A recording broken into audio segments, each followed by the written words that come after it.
Hello and welcome to Access and Privacy Online. In this segment, you're about to hear FIPA President Mike Larsen, Executive Director Jason Woyada, and I, Patrick Farnsworth, share what stories we'll be following as we look ahead to the new year. Enjoy.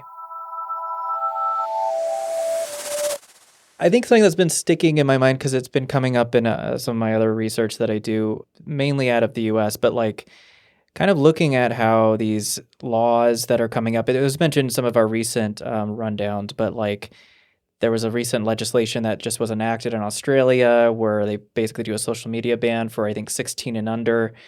We haven't really from how I've read the script, how it's been written, we haven't really gone into some of the implications of that because we're kind of just reporting the news on that. But I'm curious because this has been a trend across the board. We're seeing certain laws being, or forms of legislation and other things that are coming up in the U.S. in particular around this as well, ostensibly about children's safety online, which I think anyone would agree is an important issue. But it's often kind of couched in a lot of this moral panic, which is more of a cultural thing. And how the implications of that is not just for children, but for everyone online. So I'm kind of curious where that's going to go in the next year.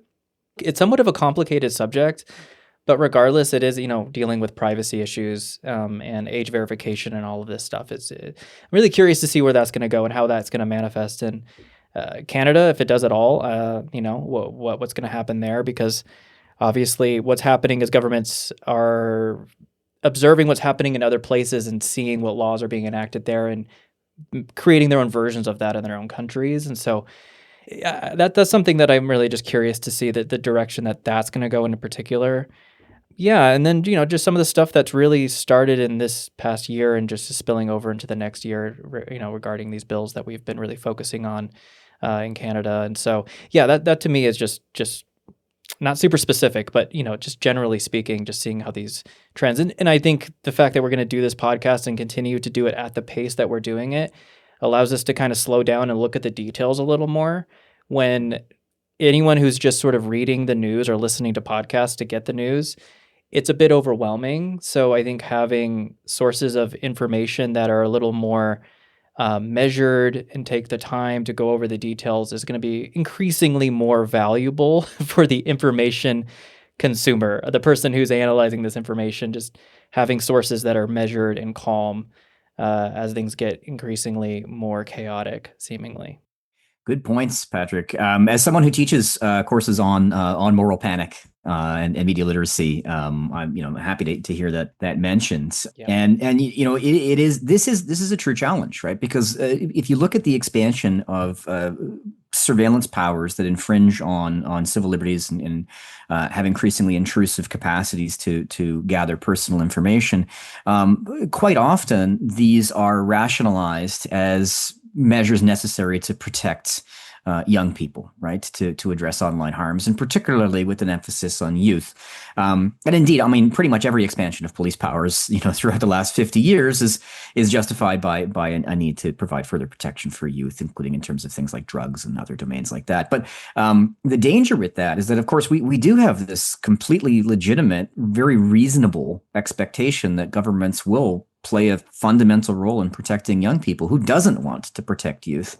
The challenge, of course, is that can short circuit serious conversations about this kind of creeping power of surveillance. And I'm really worried about that in the context of online harms. On the one hand, you have increasing exposure of young people to the most insidious forms of data collection, but also, serious online harms around things like deepfakes, the non-consensual distribution of intimate images, which is an area that I study. These are really serious harms, and there are very few checks and guardrails that prevent people from accessing that kind of content. So, something ought to be done. And then the question is, what is the something? And there's lots of ideas in play, everything ranging from social media bans, as we see in Australia, as we see kind of discussed in England as well and elsewhere, through to forms of verification, user verification, age verification, which would involve huge personal information collection, likely through third-party private sector platforms that I have absolutely zero confidence in being able to maintain, data security and protect personal privacy. So that is a landmine for personal privacy and also for freedom of expression, right? Other things there too. And then there's also this idea, well, maybe we could address this by having greater responsibility for platforms, right? Maybe making sure that some of the places that host and produce and offer this kind of content bear some responsibility for harms associated with it, which I think actually is an idea that has lots of merit. But this year we've seen some of the limits of Canada's ability to hold non-Canadian platforms accountable for harms that are clearly in violation of Canadian laws. This goes back to, this goes back before this, but of course the Clearview AI case we see this with. We see this recently in British Columbia with efforts to hold social media platforms responsible for non-consensual distribution of intimate images online and running into limits of our ability to actually effectuate takedowns and the banning of certain kinds of content. So this issue, right, of local jurisdiction to deal with very serious local harms in a globalized, borderless data world where increasingly the kind of algorithmic media oligarchies are more powerful than many states. That is going to be a tough knot to untie. And I can see a lot of ways, as you mentioned, that's going to pop up in the year to come. I'm looking forward to it. And on a bright side, I always worry when we start to see calls for greater surveillance because of won't somebody please think of the children, because this is an old story that's been repeated many times with potentially some very serious implications. But that being said, I was really heartened, and I remain heartened as we go into 2026 by recent announcements by the federal and provincial information privacy commissioners across Canada about a renewed effort to really focus on youth and educational platforms, data privacy around that, and also around media literacy. Right, as something, and misinformation, right, as issues that are connected to our digital media landscape and our privacy rights. And so it's great to see those threads being gathered together. And I think there's some really potentially positive impacts that could come from that. I'll be keeping an eye on that as the year goes forward. And maybe one more thing before I turn it over to Jason here is, I teach as an educator. I teach an advanced course on surveillance and privacy issues. And one of the things I'm looking forward to doing in January is actually having my students check in on the podcast. As an educator, I'm looking at all these ways to ensure that I can bring students up to speed on information and privacy issues. And, these are issues that haven't really been owned by any disciplines, right? If you look at in Canada, anthropology, sociology, criminology, where I'm from, none of these really say, okay, information and privacy is our domain specifically. So you can do an advanced degree in any of these fields and really know quite little about information and privacy rights, which means my job is to give a pretty good crash course on the state of affairs, right, where things are right now. And there really is no better resource, to be honest, for doing that than saying, listen to our podcasts.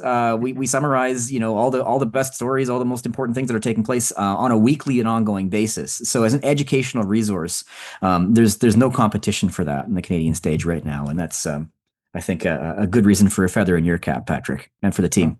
Well, thank you.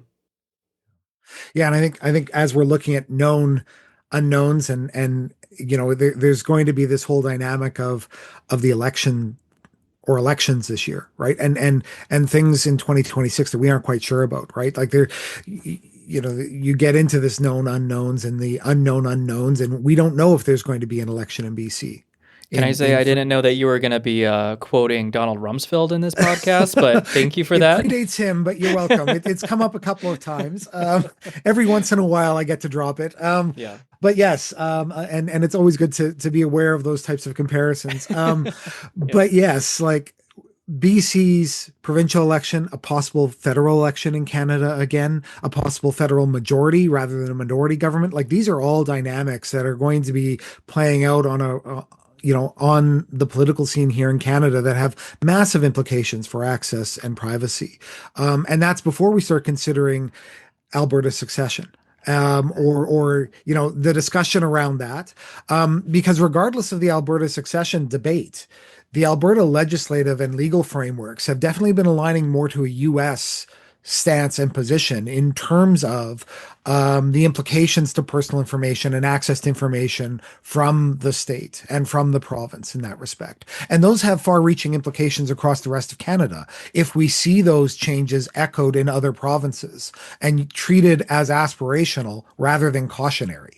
Right. And so, what I've been finding fascinating is because of the monitoring that we're doing and the reporting on a weekly basis, you're able to see this play out in real time and on a week to week basis, look at how that legislation is coming in and how that's then echoed in other jurisdictions and who's drawing from what. And, I have to say, like, I've, I have, I have been looking at influencers and I come from a broadcast background. And so looking at how all of this plays out in the modern media framework, I've never been more appreciative of legitimate sources of information like mainstream media. Because you can turn to the Canadian press and you can turn to the major outlets and know that what you're getting is going to be a reporting of the facts.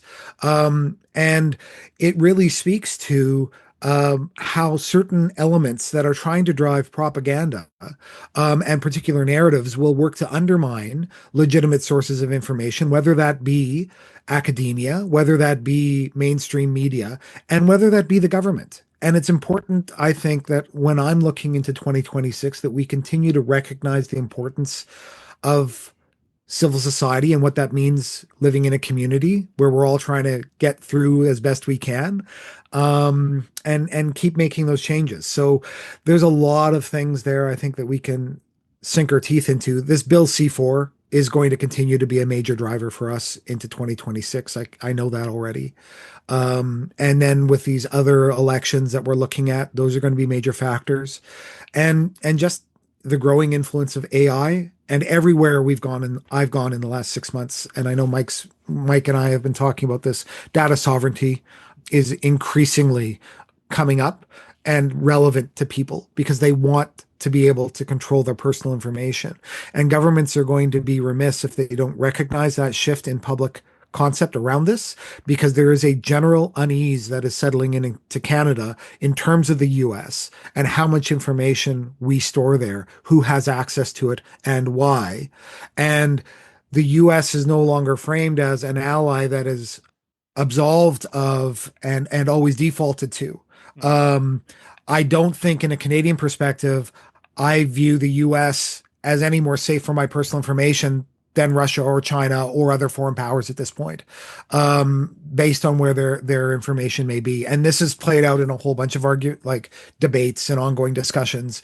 And people have heard me make that comment before, and I will continue to raise it, that it is a false equivalency to say the US and China are the same. Absolutely. However, there are corresponding concerns in storing our data in either the US or China. And those need to be recognized. And that is an equivalent concern for Canadians, I think. And so that concern is grounded in fact. The respective threats and risks may be slightly different. Access and Privacy Online reviews the headlines and delivers deeper commentary on a regular basis. Be sure to subscribe to get the full episodes every week and get notifications when we release show segments and other commentary throughout the week. We look forward to hearing from you soon. Have a good one.